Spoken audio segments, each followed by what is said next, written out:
My name's Nate, and I will teach you stalefish.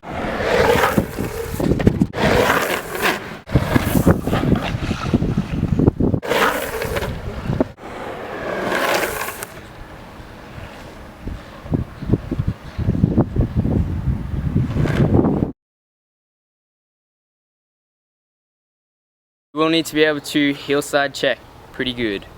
So step one is you're going to be riding along and you're going to carve into it. So you're going to go big toe side carve, and then you come into your big heel side carve. You want to kind of position your feet, like if you have W concave, it might be a little bit different, but I don't know, I'm a big silver heel kid, so I like to have my heels over the edge.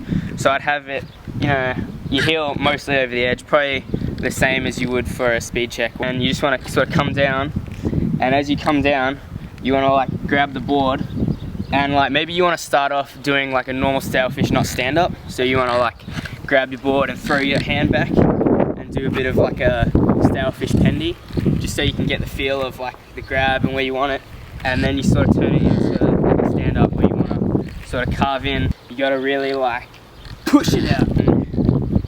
I don't know, expect to high side. You will high side a lot. So it's better to have your feet a little bit more back than more forward, because you will high side.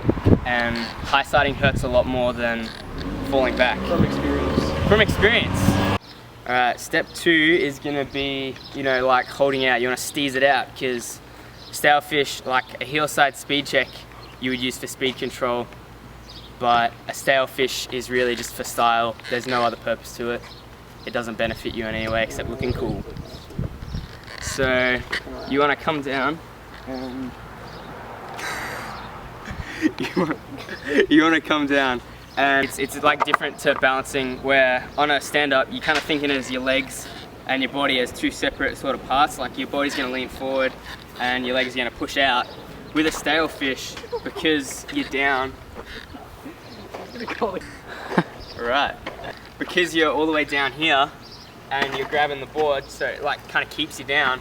You want to sort of lean right back and have your arm forward. So you want to kind of like reach out and, I don't know, grab something in front of your face.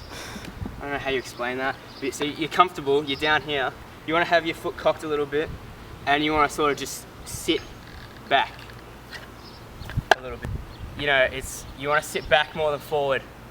Because if you sit forward, you're going to high side. Step three is going to be standing back up.